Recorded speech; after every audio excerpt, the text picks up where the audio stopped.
Degree అందరూ ఇస్తారు. Career కి క్లారిటీ ఇచ్చేది మాత్రం కాన్ఫిడో. బెస్ట్ యూనివర్సిటీ సీట్ తో పాటు సెటిల్ అయ్యే స్కిల్ కూడా గ్యారంటీ. అండ్ మామూలుగా ఎవరన్నా ఇంటర్వ్యూకి ప్రిపేర్ అవుతుంటే సార్, వాళ్ళు ఏం సినిమాలు తీశారు, వాళ్ళ కెరీర్ ఏంటి, ఇలా వాళ్ళ వరకు ప్రిపేర్ అయితే సరిపోద్ది. బట్ మీ దగ్గరికి వచ్చేలేకే మొత్తం ఒక ఇండస్ట్రీని రౌండ్ అప్ వేసినట్టు అనిపించింది నాకు గత 2 రోజుల నుంచి.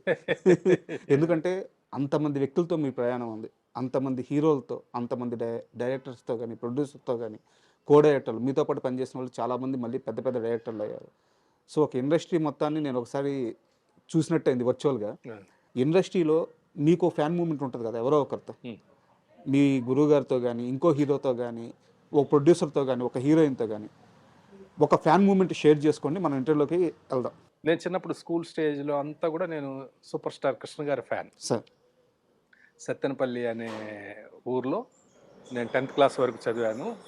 అప్పుడు వెళ్ళి మన ఆయన బొమ్మలు గీసి థియేటర్లో పెట్టడం ఇవన్నీ చేసేవాళ్ళం అనమాట. దొంగోడు వచ్చాడు అనే సినిమా ఆయనతో వర్క్ చేసే అవకాశం కలిగింది, గురువు గారిని. అప్పుడు కూడా ఆయన వస్తే అలా చూస్తూ ఉండిపోయేవాడిని అనమాట. కృష్ణ గారు ఎంత అందగాడో తెలుసు కదా, చాలా అందగాడు కదా ఆయన.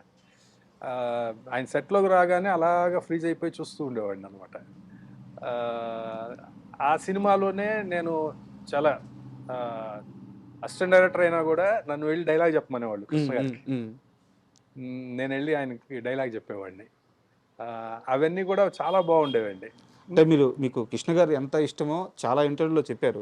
సో కాబట్టి అడుగుతున్నాను, ఫస్ట్ టైం కృష్ణ గారితో మీరు మాట్లాడిన మాట ఏంటి, ఆ సందర్భం ఏంటి? అంటే అప్పుడు పెద్దగా మాట్లాడే అవకాశం, అంటే డైలాగ్ చెప్పడం లేదు, షార్ట్ రెడీ చెప్పడం అంతే ఉండేది. ఆయన ఏం మాట్లాడుతున్నా కూడా అలా నుంచొని వినేవాడిని అండి పక్కన, అంతే. కానీ ఒకసారి ఫస్ట్ నేను మీకు చిన్న వయసులో మీకు పెద్ద ఫ్యాన్ సార్ అని చెప్పిన సందర్భం ఏంటంటే, గూఢచారి 117 అని ఒక పిక్చర్ షూటింగ్. అది ఇక్కడ హైదరాబాద్లో మన బేగంపేట ఎయిర్పోర్ట్లో షూటింగ్ అనమాట. అందులో ఒక ఫ్లైట్ హైజాకింగ్ సీన్స్ అన్నీ ఉంటాయి అందులో. ఇక్కడ కూర్చుంటే అది రన్వే మీద ఫ్లైట్ వరకు నడిచి వెళ్ళాలి. ఆయనకి షార్ట్ రెడీ చెప్పి ఆయన పక్కన ఆయన అసిస్టెంట్ గొడుగు పట్టుకొని వెళ్తున్నప్పుడు ఫస్ట్ టైము నేను చెప్పాను, ఓకే సార్ నేను మీకు పెద్ద ఫ్యాన్ సార్ నేను అంటే, ఆహా అన్నారు. అదని మళ్ళీ ఆ ఘరానా దొంగ సినిమాలో లాగా పాటలు ఉండాలి సార్, ఊరికి మునగాళ్ళలో పాటలు ఉండాలి సార్, ఆయన వింటున్నారు కదా అని తెగ చెప్పేశాను. అంటే చిన్న వయసు కదండి అప్పుడు, ఫ్యాన్ మూమెంట్ అలా ఉండాలి సార్, ఇప్పుడు అలా ఉండట్లేదు, అలా వెళ్ళా అంటే ఆహా అని అలా చూశారు. అది చూసి ఊరికి మునగాడు ఆ పాటల సందర్భం వచ్చినప్పుడు, ఆ ఊరికి మునగాళ్ళలో తెల్ల చీర అని ఒక సాంగ్ ఉంటుంది, ఇదిగో తెల్ల చీర. ఆ సాంగ్ ఎంత టైంలో తీసామో తెలుసా అన్నారు. ఏం సార్ అంటే, రామచంద్రపురంలో అది ఒక ఇంట్లో 1.5 నైట్ తీసాము, ఒక నైట్లో తీసాము అది పాట మొత్తం. అది ఎంత పెద్ద హిట్ అయిందో తెలుసా, ఇప్పుడు అనవసరంగా 3-4 రోజులు తీస్తున్నారు అని అన్నారు ఆయన. అప్పటికి కృష్ణ గారి సాంగ్ 1.5 డేలో చేసేవాళ్ళు అండి. ఆ సాంగ్ ఒక నైట్లో చేసిన పాట అట అది. నైట్ మొదలుపెట్టి తెల్లవారేటప్పటికి పాట షూటింగ్ అయిపోయింది. మామూలు విషయం కాదు కదా ఒక పాట అంటే. అప్పుడు ఆయన చెప్తేనే తెలిసిందండి నాకు ఆ విషయం.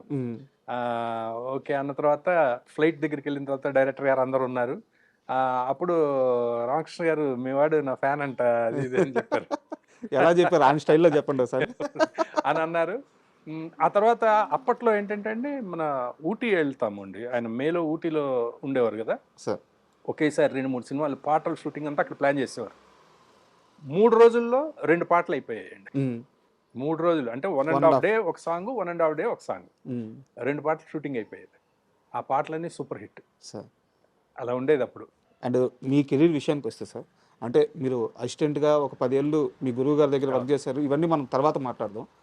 మీరు డైరెక్టర్ అయింది ఫస్ట్ టైం, శ్రీహరి గారు ఛాన్స్ ఇచ్చారు, సినిమా స్టార్ట్ అయింది, ఏదో కారణాల వల్ల మధ్యలో ఆగిపోయింది. మీరు ఇంతవరకు అన్ని దగ్గరలో చెప్పారు, బట్ అక్కడ ఒక ఇగో క్లాష్ వచ్చింది శ్రీహరి గారికి, నిర్మాత గారికి అని మాత్రం ఇప్పుడు దాకా చెప్పారు. అసలు ఆ క్లాష్ ఏంటి, ఇప్పుడు దాకా మీరు ఎక్కడ ఈ విషయం చెప్పలేదు. అంటే క్లాష్ అనేది అది నాకు కూడా పూర్తి క్లారిటీ లేదండి, కానీ అదే ఈగో క్లాషే, అందులో సందేహం లేదు. అది మరి ఏదో ఒక సినిమా రిలీజ్ విషయంలో ఏదో వచ్చినట్టుగా నాకు అప్పట్లో అంటే మ్, శ్రీహరి గారి సినిమా ఏదో ఒకటి రిలీజ్ అవ్వబోతుంది. ఆ టైంలో ఆయన ఒక డబ్బింగ్ పిక్చర్ చేశారు, ప్రొడ్యూసర్ గారు జయకృష్ణ గారు. జయకృష్ణ గారు. ఆ పిక్చర్ కి ముందు థియేటర్స్ అన్ని సెట్ చేసుకున్నారు. ఇది స్ట్రైట్ పిక్చర్ కదా, దీనికి ఏదో మెయిన్ థియేటర్ ఏదో ఇక్కడ హైదరాబాద్ లో మెయిన్ థియేటర్ అవి ఇవి ఏదో ఇవ్వమని ఏదో అడిగారు, బట్ ఆయన ఏదో ఇవ్వలేదు. ఇలాంటి దగ్గర ఏదో క్లాష్ వచ్చింది అనేది ఒక ఇది ఆ టైంలో. ఇంకా అవి జనరల్ గా ఏమవుద్దండి, ఆ ఇద్దరు మాట్లాడుకోవడం మానేశారు. ఓకే. అంటే ఇద్దరు మాట్లాడుకుంటే అన్ని అయిపోతాయండి.